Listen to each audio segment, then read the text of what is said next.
আমাদের দেশে শরীয়তের পরে আরো 3টা তবকা আছে না? কি কি বলেন তো দেখি? তরিকত, মারেফত, হাকিকত। হাকিকতে উঠলে আর নামাজ পড়ে না।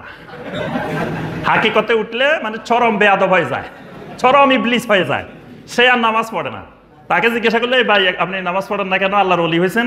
কয় মিয়া তুমি এখন শরীয়তে, আমি এখন হাকিকতে।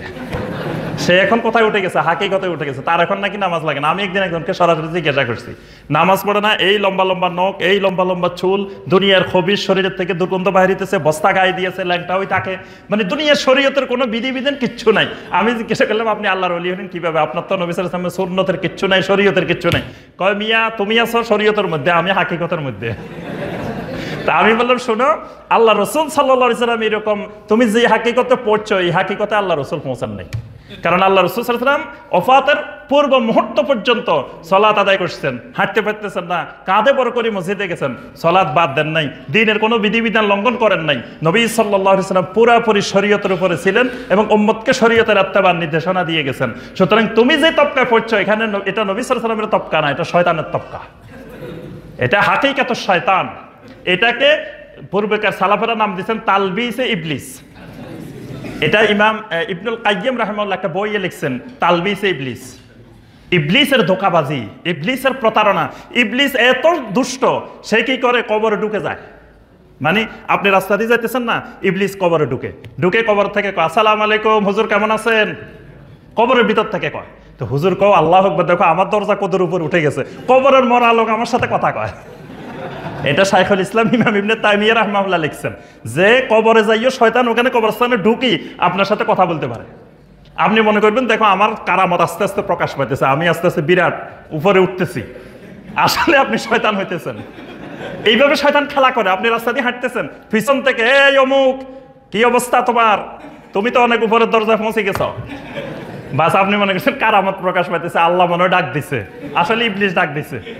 স্বপ্ন যুগে সে এক হুজুরের ছবি ধরি আসি, কয়, শোনো চিনতে পারছো আমি কে? আমি আল্লাহ রসুল। হে কয় রাসূলের স্বপ্ন দেখছে। দেখবেন বাংলাদেশে অনেক দ্বীনের সাথে কোনো সম্পর্ক নাই, হে কয় আমি রাসূলের 10 বার দেখছি, কেউ 20 বার দেখছি। হে রাসূল দেখে না, ইবলিস দেখছে। কারণ নবী সাল্লাল্লাহু আলাইহি ওয়াসাল্লামের সুন্নতের পরিপূর্ণ ইত্তেবাকারী না হলে কেউ রাসূল সাল্লাল্লাহু আলাইহি ওয়াসাল্লামকে স্বপ্নে দেখবেন না। আর নবী সাল্লাল্লাহু আলাইহি ওয়াসাল্লামের শামাইল, পরিপূর্ণ শামাইল কেউ না জানলে সে নিশ্চিত হতে পারবে না সে রাসূল সাল্লাল্লাহু আলাইহি ওয়াসাল্লামকে দেখছে কিনা। মানে নবী সাল্লাল্লাহু আলাইহি ওয়াসাল্লামের চিত্রায়ন সাহাবায়ে কেরাম মাথা থেকে পা পর্যন্ত পুরা শরীরের চিত্রায়ন সাহাবায়ে কেরাম করে গেছেন। নবী সাল্লাল্লাহু আলাইহি ওয়াসাল্লামের নাকটা কেমন, চোখটা কেমন, দাড়িটা কেমন, তারপরে গাল মোবারক কেমন, কান কেমন, সব চিত্রায়ন আছে হাদিসের মধ্যে। এখন একজন ব্যক্তি নবী সাল্লাল্লাহু আলাইহি ওয়াসাল্লামকে স্বপ্নে দেখছে, এটা নিশ্চিত হইতে হলে তার পুরা এগুলো সম্পর্কে ধারণা থাকতে হবে। এই জন্য নবী সাল্লাল্লাহু আলাইহি ওয়াসাল্লাম বলছেন, মান রাআনি ফিল মানামে ফাকাদ রাআনি, যে আমাকে স্বপ্নে দেখবে সে প্রকৃত আমাকে দেখছে। কারণ ফা ইন্না শায়তানা লা ইয়াতামাসসালু বি, আমার খাসায়েস হলো শয়তান আমার সুরত ধারণ করতে পারে না। শয়তান নবী সাল্লাল্লাহু আলাইহি ওয়াসাল্লামের অরিজিনাল সুরত ধারণ করতে পারে না, কিন্তু নকল সুরত ধারণ করে ধোঁকা দিতে পারে। শয়তান ধরেন আমার সুরত ধরে গেছে, আরেকজন হুজুরের, বড় হুজুরের সুরত ধরে গেছে। এখন আপনার কাছে মনে হইতেছে ও তো বিশাল পাগড়ি, বিশাল জুব্বা, বিশাল কিছু মনে হইতেছে, তো মনে হয় আল্লাহ রসুল হইতে পারে। আপনি তো বিশ্বাস করে ফেলছেন, কারণ আপনি তো রাসূলের শামাইল জানেন না। শয়তান এভাবে তালবিস করে, তালবিসে ইবলিস এটা। তো এই জন্য মানুষকে এরকম মারেফতের নাম দিয়ে, তরিকতের নাম দিয়ে, হাকিকতের নাম দিয়ে শয়তান খেলা করে, ঈমান নষ্ট করে। কিয়ামত পর্যন্ত প্রত্যেকটা মানুষের উপরে ফরজ, ওয়াত্তাবিউহু লাআল্লাকুম তাহতাদুন। একমাত্র নবী সাল্লাল্লাহু আলাইহি ওয়াসাল্লামের শরীয়তের ইত্তেবা যে করবে সে হেদায়েতের মধ্যে আছে, যে শরীয়তের ইত্তেবা থেকে বাইরে গেছে সে গোমরা হয়ে গেছে, সে জীবনেও আল্লাহর ওলি হইতে পারে না। কেউ যদি মনে করে না ল্যাংটা হইলে অসুবিধা কি, কার ভিতরে কি আছে কেউ বলতে পারে না। বাংলাদেশে দেখবেন এরকম, এই ছেলেবেলে যদি কিছু কয়, কিছু বলিস না, কার ভিতরে কি আছে কেউ বলতে পারে না।